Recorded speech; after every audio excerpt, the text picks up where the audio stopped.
Baik, pemirsa, tentu sila yang ketiga adalah bagaimana orang yang senang bermain dengan para dalam konotasi yang melanggar sila lah ya, perbuatan-perbuatan asusila, mereka jajan di luar ya, atau mereka mungkin senangnya selingkuh dengan pasangan lain ya. Ini yang perlu dijaga dengan baik. Kehidupan yang akan datang akan seperti apa, Romo? Ya, kehidupan yang akan datang tentunya orang itu akan bisa saja terdorong lahir di alam yang tidak bahagia, di alam tiracana, di alam binatang ya. Bahkan mungkin terlahir nanti dengan kondisi yang tidak stabil ya. Kenapa ada LGBT segala macam, itu juga faktor-faktor penghamburan nafsu seks yang tidak sehat. Artinya bahwa melanggar asusila itu yang tidak baik. Nah, tentunya kita melihat lagi ya, kita kembali ke sila yang kedua tadi ya, belum Romo jelaskan bagaimana dia hidup itu untuk menjaga diri. Ya, tadi yang pertama tidak membunuh makhluk hidup, tidak menyiksanya juga. Yang kedua adalah menghindari pencurian, mengambil barang yang tidak diberikan. Ya, artinya bahwa kalau seseorang itu melakukan pelanggaran sila kedua, maka dia akan mendapatkan pekerjaan yang tidak cocok misalkan, atau dia akan sulit mendapatkan pekerjaan, hidup sebagai pengangguran. Tapi sebaliknya, kalau orang yang mengembangkan sila pertama, umurnya akan panjang, dia akan sehat-sehat, ya, tidak membunuh, tidak menyiksa. Bagaimana dia mempraktekkan sila kedua tadi adalah bagaimana dia berdana, gemar berdana, hidupnya akan kaya raya, dia akan mudah mendapatkan pekerjaan sana sini ya. Kadang-kadang ada 10, 12 pekerjaan yang mencari dia. Wah, itu bayangkan aja. Karena apa? Masa lalunya dia hidupnya senang memberikan ya, berdana dan lain sebagainya. Yang ketiga, tadi yang sudah Romo sampaikan, dia kalau hidupnya hanya menghamburkan nafsu birahi ya, seks bebas, artinya melanggar asusila, perbuatan asusila tadi, berzina ya, selingkuh dengan pasangan orang lain, maka hidup rumah tangganya akan hancur. Bahkan dia akan terlahir di alam binatang ya. Tapi sebaliknya, kalau dia menjaga pasangan dengan baik ya, dia tidak lagi menghamburkan nafsunya secara sembarangan ya, tidak sembrono hidupnya, maka dia akan datang, kelahiran akan datang, dia akan menjadi pria yang tampan, menjadi wanita yang cantik, banyak yang senang dengan dia, bahkan ngantri ya. Karena saking ngantrinya diseleksi yang baik-baik nih, yang mana yang cocok jadi pasangan saya ya. Nah, inilah yang benar-benar hukum karma perlu dipegang dengan baik. Nah, yang keempat, bagaimana kita jangan berdusta, jangan berkata bohong, jangan sumpah sarapa, berkata-kata kasar, omong kosong ya, ngumbar janji ke sana kemari ternyata hasilnya nol. Jangan besar ngomong ya, artinya tong kosong nyaring bunyinya. Ya, jadi ngomong kosong sana kemari, jangan. Artinya bahwa bagaimana kita bisa melihat ini dengan baik ya. Kita masih berbicara lubang yang pertama, artinya dari bermabuk-mabukan ya, sebagai sebab harta kita akan habis. Nah, yang keempat ini adalah bagaimana kita berkata jujur.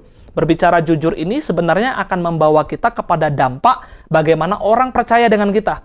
Tidak mesti orang kaya, duitnya banyak, mobilnya mentereng, jabatannya tinggi, dipercaya banyak orang, belum tentu. Kadang-kadang Romo menemukan, mungkin Bapak Ibu menemukan di masyarakat orang sederhana. Bahkan orang yang nggak memiliki harta, kita katakan pemulung ya, bahkan yang sederhana, yang rendah saja, yang kehidupannya itu standar di bawah rata-rata. Kadang-kadang dia dipercaya memiliki komunitas massa yang banyak. Kenapa? Karena kehidupan yang lampaunya dia orang jujur ya. Kadang-kadang kita melihat ya, orang-orang di sekitar kita, kenapa orangnya biasa-biasa saja nih Romo, tapi pengikutnya banyak, orang percaya dengan dia, kata-katanya diikuti, disegani, ya, dipatuhi. Karena apa?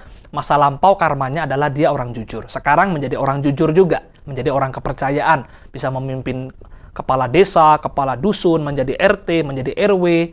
Padahal ya biasa-biasa saja, tidak dari latar belakang pendidikan yang tinggi. Kenapa? Karena dia sudah membiasakan diri untuk hidup jujur ya. Dan yang terakhir adalah bagaimana yang saya kembalikan, hidup bermabuk-mabukan.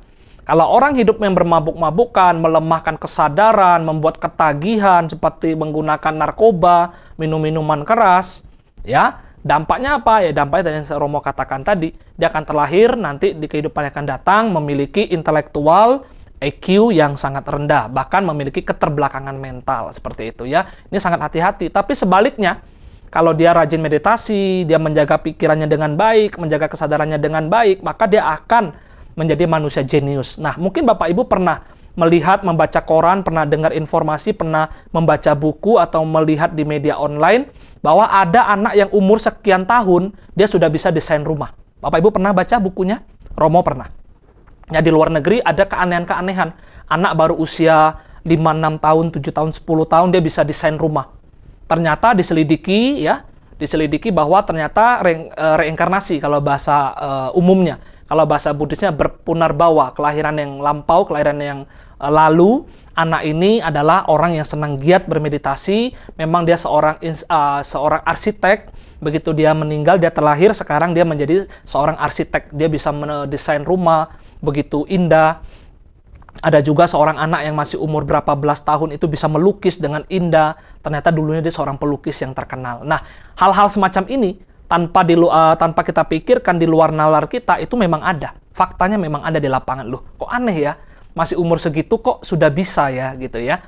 Nah, sekarang kita lihat Pharrell misalkan, dia punya suara emas. Siapa dia? Ya mungkin saja di kelahiran yang lampau, di kelahiran yang terdahulu itu dia seorang penyanyi yang hebat. Sekarang memiliki suara emas, sekarang sedang naik daun misalkan begitu. Nah, ini yang tidak bisa kita pungkiri bahwa kenapa anak-anak yang belum dewasa, yang dari kalangan biasa-biasa saja, bukan anak artis atau apapun, mereka bisa mencuat ke publik karena ada sesuatu kekuatan karma yang terjadi di situ ya.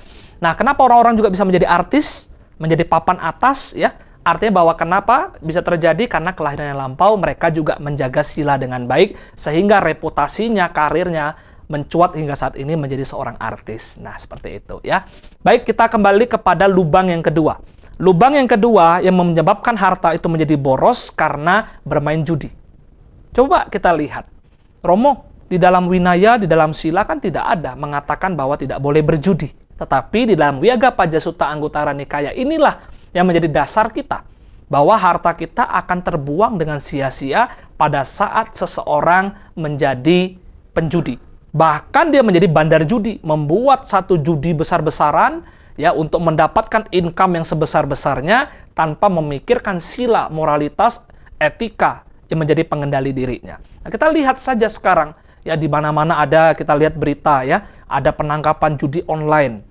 Kita melihat orang bermain judi ditangkap ya oleh polisi ya, berurusan dengan hukum negara, bahkan dipidanakan, dipenjara dan seterusnya, hartanya diambil, disita ya. Artinya bahwa kalau kita melihat orang yang bermain judi itu sama dengan orang yang kalau kenyang itu dia akan sakit, dia lapar, dia juga akan sakit. Artinya kalau Anda melihat orang-orang yang bermain judi tidak akan pernah puas, pemirsa.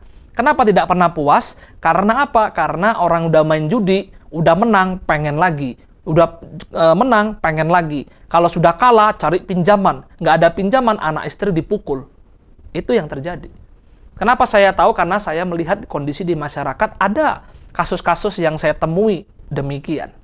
Kadang-kadang umat datang kepada saya, curhat, Romo begini, Romo begitu, suami saya begini, istri saya begitu.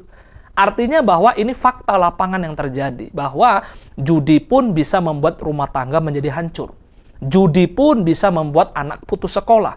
Judi pun ternyata bisa terjadi kekerasan dalam rumah tangga, kekerasan kepada anak. Kenapa Romo bisa terjadi demikian? Karena orang bermain judi, pikirannya panas, uangnya juga panas. Begitu pulang senang bisa beli ini, beli itu. Besok taruhan lagi kalah, dijual. Bahkan anak istri dipukulin, terjadilah kekerasan dalam rumah tangga. Inilah yang sangat harus diwaspadai, bahwa judi itu seperti pisau bermata dua. Senang kadang membuat ketagihan, susah kadang pisau ini dipakai untuk mencelakakan orang lain. Maka hindarilah judi.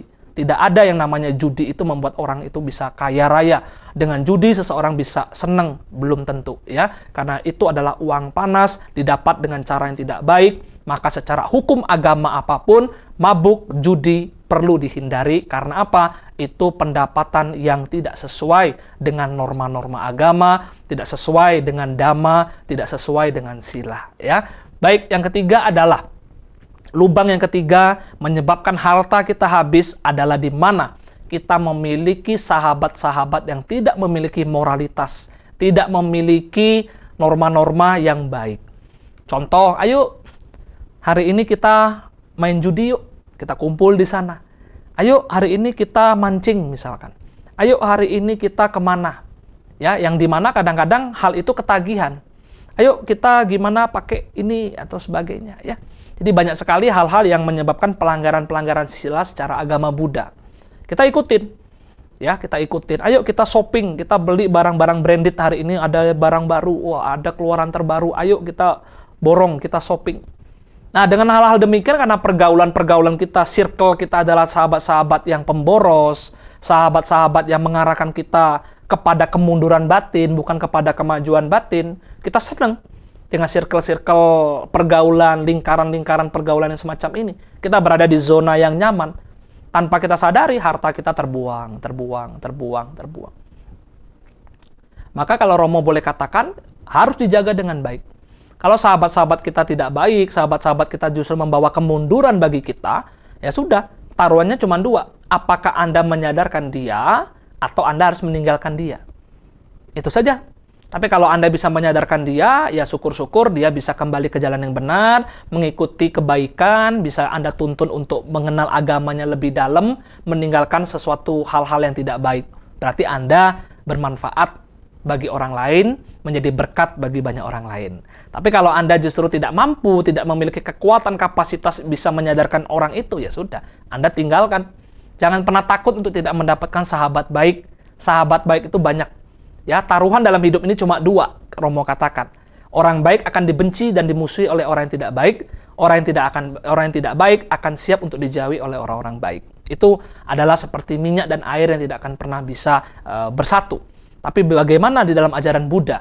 Orang-orang yang tidak baik ini tidak kita musuhi, tetapi kita rangkul, kita arahkan ke jalan yang baik, sehingga setelah dia sadar, setelah dia menjadi orang baik, maka kita sudah berhasil mendidik orang itu, mengarahkan orang itu ke jalan yang benar.